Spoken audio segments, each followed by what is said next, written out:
আসসালামু আলাইকুম রহমতুল্লাহি ওবরকাতুহু। সম্মানিত দর্শক, ডক্টর মোহাম্মদ ইউনূসের পররাষ্ট্র উপদেষ্টা জনাব তৌহিদ হুসাইন সাম্প্রতিক সময়ে একটি টেলিভিশনের সঙ্গে যে সাক্ষাৎকার দিয়েছেন এবং সেখানে তিনি পিলে চমকানো কতগুলো তথ্য উপস্থাপন করেছেন। এই বিষয়গুলো নিয়ে আলোচনা করব এবং হঠাৎ করে জনাব তৌহিদের মতো একজন ঝানু কূটনীতিবিদ, যিনি তার অতি উচ্চমার্গে লেখাপড়া এবং কম কথা বলা, মার্জিত কথা বলা এবং তার যে সততা, এই সততার জন্য তিনি প্রশংসিত ছিলেন, হয়তো এখনো আছেন। এই মানুষটি অলনে ছাড়েন কেন এই ধরনের সাক্ষাৎকার দিলেন? ২ নম্বর হলো যে এই মানুষটি কি করে এই মার্কিন ডিপ স্টেটের যে একটা যাকে বলা হয় চ্যানেল, একটা সিন্ডিকেট, কিংবা ডক্টর মোহাম্মদ ইউনূসের যে একটা সিন্ডিকেট, এর মধ্যে কি করে জড়ালেন, এই বিষয়গুলো নিয়ে আলোচনা করব। তার আগে যেটা বলা প্রয়োজন সেটা হলো, সারা বাংলাদেশে বিভিন্ন কারণে ডক্টর মোহাম্মদ ইউনূস এবং তার যারা সঙ্গী সাথী, তাদের সবাইকে নিয়ে ভীষণ রকম বিষোদগার চলছে। বর্তমান বিএনপি সরকার প্রাণান্ত চেষ্টা করছেন যে কোনো অবস্থাতেই যেন ডক্টর মোহাম্মদ ইউনূসের ক্ষয়ক্ষতি না হয়, জনরোষ যেন তাকে আক্রমণ করতে না পারে, এবং সরকারের পক্ষ থেকে সর্বোচ্চ সতর্কতা এবং আন্তরিকতা নিয়ে ডক্টর মোহাম্মদ ইউনূস এবং তার যারা সঙ্গী সাথী আছেন তাদের সবাইকে হেফাজত করা, রক্ষা করা, সংরক্ষণ করা এবং নিরাপদ রাখার যে প্রত্যয় সরকার দেখাচ্ছে, এটা কি প্রশংসনীয় না নিন্দনীয় সেটা ভবিষ্যৎ বলে দেবে। কিন্তু বাস্তবতা হলো যে জনরোষ এমন একটা পর্যায়ে চলে গেছে, এই জনরোষের কারণে ডক্টর মোহাম্মদ ইউনূসের পক্ষে যারাই অবস্থান নিচ্ছেন তারা জনগণের ক্রোধের মধ্যে পড়ে গেছেন। এই গেল এক। ২ নম্বর হলো যে ডক্টর মোহাম্মদ ইউনূস যে কর্মকাণ্ডগুলো করেছেন, সেই কর্মকাণ্ডগুলো যখন তিনি ক্ষমতায় ছিলেন, মূলত তখন তাকে একজন লোভী, মানি লাভার, টাকা প্রেমী, ক্ষমতা প্রেমী, স্বার্থপর এরকম একজন মানুষ হিসেবে চিহ্নিত করার চেষ্টা করা হতো। এর কারণ হলো তিনি ৫ বছর, ১০ বছর, ৫০ বছর ক্ষমতায় থাকার স্বপ্ন দেখতেন। তিনি রাষ্ট্রীয় অর্থ ব্যয় করে সারা দুনিয়া ঘুরে বেড়াতেন।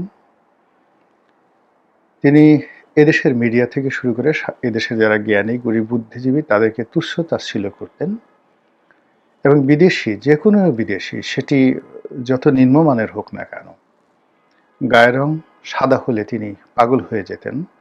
সাংবাদিক কিংবা কূটনীতিবিদ বা এনিথিং, তার যে দীর্ঘদিনের মার্কেটিং কোয়ালিটি, জিনিয়াসনেস, যেটিকে আমরা মার্কেটিংয়ের ভুং ভাং বলতে পারি, এগুলো রাষ্ট্র ক্ষমতায় বসে তিনি দেখানোর চেষ্টা করলেন। তিনি তার সঙ্গে ব্যক্তিগত সম্পর্কের ভিত্তিতে আনোয়ার ইব্রাহিম, মানে মালয়েশিয়ার প্রধানমন্ত্রী, তাকে আনালেন, পূর্ব তিমুরের প্রেসিডেন্টকে আনালেন, জাতিসংঘের মহাসচিবকে আনালেন। কাজের মনে কাজ কিছুই হলো না, রাষ্ট্রের অর্থ গেল এবং আমাদের আরো অনেক ক্ষেত্রে মহা সর্বনাশ হয়ে গেল। তো তার শাসনামলে আমরা তার যে ব্যক্তিগত লোভ লালসা, মামলা থেকে তিনি কি করে নিজেকে সরিয়ে নিলেন, কি করে অর্থবিত্ত তিনি রাষ্ট্রীয় অর্থ এগুলো লোপাট করলেন, নিজের বিরুদ্ধে যে সকল মামলা মোকদ্দমার পাশাপাশি যে সকল অর্থনৈতিক সিদ্ধান্ত ছিল সেগুলো তিনি কি করে কর্মকূপ সহ অন্যান্য বিষয় করলেন, এগুলো নিয়ে আমরা আলোচনা করতাম। কিন্তু এই মানুষটি এই বাংলার হাজার বছরের ইতিহাসে এই দেশকে অর্থনৈতিকভাবে শৃঙ্খলিত করে, রাজনৈতিকভাবে দাসত্বের বাজারে বিক্রি করার জন্য এবং ভৌগোলিকভাবে এটিকে পরহস্তে তুলে দেওয়ার জন্য আমেরিকার সঙ্গে যে চুক্তি করেছেন, সেই চুক্তির যে নেতিবাচক দিক যত সামনে আসছে তত বেশি জনগণ বিক্ষুব্ধ হয়ে পড়ছে। এর প্রেক্ষিতে ওনার যারা সহযোগী ছিলেন তাদের মধ্যে অনেকে এখন ওনার বিরুদ্ধে কথা বলছেন। অত্যন্ত জনপ্রিয় একজন যাকে বলা হয় বুদ্ধিজীবী ব্রিগেডিয়ার সাখাওয়াত, তিনি প্রথম থেকে বলছেন যে তার একটা কিচেন ক্যাবিনেট আছে, এখানে অনেক কিছু হতো তিনি জানতেন না, এখানে তিনি পরবাসী ছিলেন ইত্যাদি। এরপর ফরহাদ মজহার সাহেবের স্ত্রী ফরিদা আপা, তিনিও অনেক কথা বলেছেন এই মার্কিন চুক্তি সহ অন্য বিষয়। এবং সাম্প্রতিক সময় একেবারে হাটে মানে রীতিমতো বোমা ফাটিয়েছেন পররাষ্ট্র উপদেষ্টা জনাব তৌহিদ। এই জিনিসগুলো কেন হচ্ছে? ইট মিনস ওনার সাথে যারা ছিলেন তারা বুঝতে পারছেন যে সামনের যে দিনগুলো আসছে সেই দিনগুলোতে যে রাজনৈতিক বিবর্তন পরিবর্তন এবং জনগণের যে মন এবং মানসিকতা, সেক্ষেত্রে ইউনূস সাহেবের সঙ্গী সাথী হওয়া বা তার সাথে থাকার জন্য যে সকল লোকজন আগামীতে জনরোষের শিকার হবেন, তো সেই জনরোষ থেকে বাঁচার জন্য হয়তো এখন অনেকে সত্য কথা বলা শুরু করেছেন এবং এটা আরও বাড়তে থাকবে। তৌহিদ সাহেব তার বক্তব্যে যে জিনিসটি বলেছেন যে সেটি হলো যে তিনি নামকা ওয়াস্তে একজন উপদেষ্টা ছিলেন মন্ত্রী পদমর্যাদায়, তিনি তার কাজকর্মে একেবারেই স্বাধীন ছিলেন না, কোনো অবস্থাতেই তার মনে শান্তি ছিল না এবং তিনি সম্মানিত বোধ করছিলেন না। এজন্য পরপর ৩ বার তিনি পদত্যাগপত্র জমা দিয়েছিলেন, যেটা আমরা ওই সময়টাতে শুনেছি, সন্দেহ করেছি এবং বলেছি। সেই পদত্যাগপত্র গৃহীত হয়নি। এই গেল এক। ২ নম্বরে তার কাছে যখন জিজ্ঞাসা করা হলো যে আওয়ামী লীগের রাজনীতির ভবিষ্যৎ কি, তিনি কূটনীতির ভাষায় খুব সংক্ষিপ্তভাবে যেটি বললেন সেটা হলো আওয়ামী লীগ ফিরে আসবে, রাজনৈতিকভাবে ফিরে আসবে, ক্ষমতায় ফিরে আসবে এবং আগামীতে যে নির্বাচন, এটা কি ৫ বছর পরে হবে, মধ্যবর্তী নির্বাচন হবে, নাকি যে কোনো সময় হতে পারে, এটা উনি অবশ্য বলেননি। উনি যে কথাটি বলেছেন যে সামনে যে নির্বাচন আসছে সেই নির্বাচনে আওয়ামী লীগ অংশগ্রহণ করবে, দ্যাটস অল। সারা বাংলাদেশ এগুলো নিয়ে ভীষণ রকম আলোচনা চলছে। এই বিষয় নিয়ে আর নতুন করে কোনো কিছু বলার দরকার নেই। আমি যে বিষয় নিয়ে গিয়ে বলবো সেটা হলো মার্কিন যে ডিপ স্টেট, একটা অসমর্থিত খবরে আমরা যেটা দেখলাম যে মার্কিন যুক্তরাষ্ট্রের যে পররাষ্ট্রমন্ত্রী বা প্রতিরক্ষা বাণিজ্য মন্ত্রী কে একজন যেন, মার্কো রুবিও সম্ভবত, উনি সম্প্রতি ভারত সফর করেছেন। অজিত দোভাল পররাষ্ট্রমন্ত্রী তাদের সঙ্গে দেখা করেছেন এবং সেখানে বাংলাদেশকে কেন্দ্র করে মার্কিন যে ডিপ স্টেটের যে পলিসি, এটি যে আমেরিকার একটি ভুল সিদ্ধান্ত, এই কথা তিনি স্বীকার করেছেন, বলেছেন এইরকম একটি গুজব কিন্তু সামাজিক মাধ্যমে ছড়িয়ে পড়েছে। হোয়াট এভার মেবি, এটি একবার 100% গুজব হতে পারে, কোনো কিছুই না বলা হতে পারে, কিন্তু বাস্তবতা হলো যে মার্কিন যুক্তরাষ্ট্র যে কোনো কারণেই হোক না কেন, তাদের যে ডিপ স্টেট পলিসি বা তারা যে মানুষরূপী কিছু দেশদ্রোহীকে লালন পালন করেছিল, তাদের অযোগ্যতা, অথর্বতা এবং অজনপ্রিয়তার কারণে মার্কিন যুক্তরাষ্ট্রের যে স্বার্থ বাংলাদেশের সঙ্গে এতটা হুমকির মুখে পড়েছে যে এই মুহূর্তে বাংলাদেশে আমেরিকার প্রতি যে ঘৃণা, এরকম ঘৃণা রাজাকার আলবদরদের উপরও পড়েনি, এরকম ঘৃণা পাকিস্তানের উপরে হয়নি, এরকম ঘৃণা ভারতের উপরে হয়নি। এই জাস্ট গত ২ বছরে ইউনূসের জমানা থেকে আজ পর্যন্ত আমেরিকা বলতেই এখন বাংলাদেশে যারা লোকজন তারা সবাই ইতিহাসের সবচাইতে দুর্ধর্ষ চেঙ্গিস খান, হালাকু খান এদের বংশধর মনে করছে। আর হালাকু খান, চেঙ্গিস খানের কোনো এজেন্টকে যদি আমজনতা পায়, বাগে পায়, তাহলে কিভাবে যে তারা ডলা দেবে, মরিচ ডলা দেবে, এটা বোঝার জন্য রকেট বিজ্ঞানী হওয়ার দরকার নেই। এটা আমেরিকাও বুঝে গেছে, তার লোকজন বুঝে গেছে, ফলে এখন যে যার মতো করে এখন বক্তব্য দিচ্ছে। এখন আমার কাছে মাঝে মাঝে প্রশ্ন হয় যে এই মানে আমেরিকার যে ডিপ স্টেটগুলো, এটা কিভাবে অর্গানাইজ হলো? আপনি লক্ষ্য করেন যে ডেইলি স্টার এবং প্রথম আলো।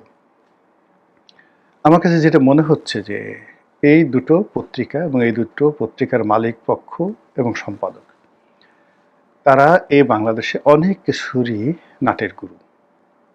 সে আগের ১/১১ বিএনপিকে উচ্ছেদ করা, পরবর্তীতে ১০ টাকা কসরত মামলা, উলফা, তারপর -2 থিওরি এবং একেবারে সর্বশেষ ডক্টর মোহাম্মদ ইউনূসকে ক্ষমতায় আনা ইত্যাদি, তার ক্যাবিনেট গঠন করে দেওয়া।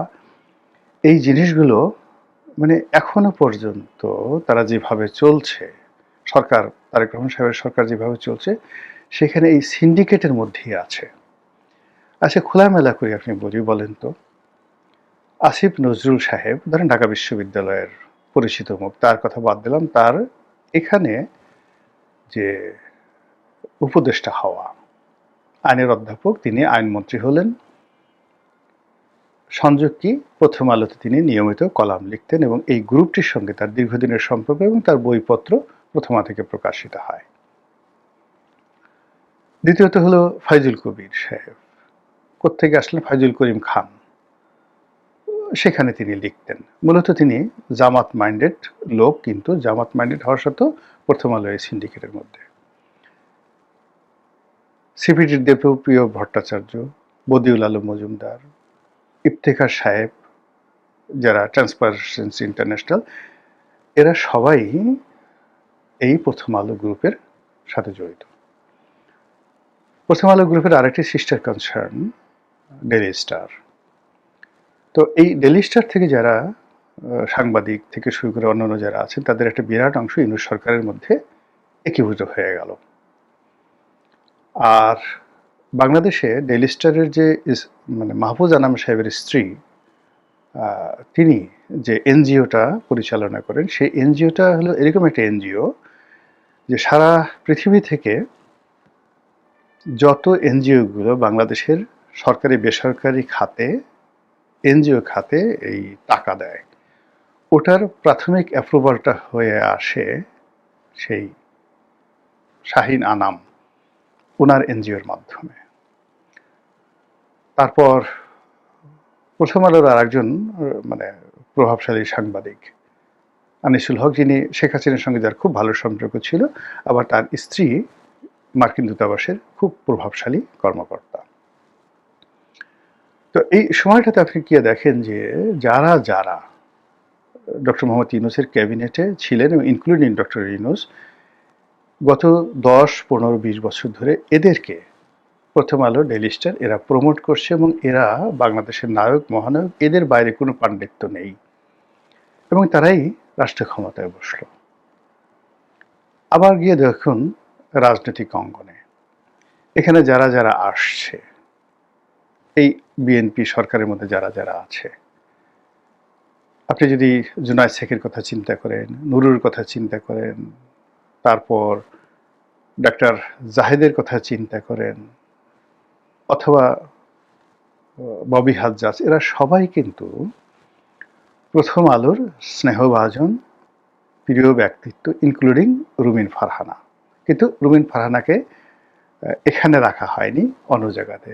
ফলে এই সরকারের উপরে এখনো পর্যন্ত সেই খলিলুর রহমান থেকে শুরু করে অন্য সবাই যারা আছেন, প্রথম আলোর একটা প্রচণ্ড ছায়া আছে।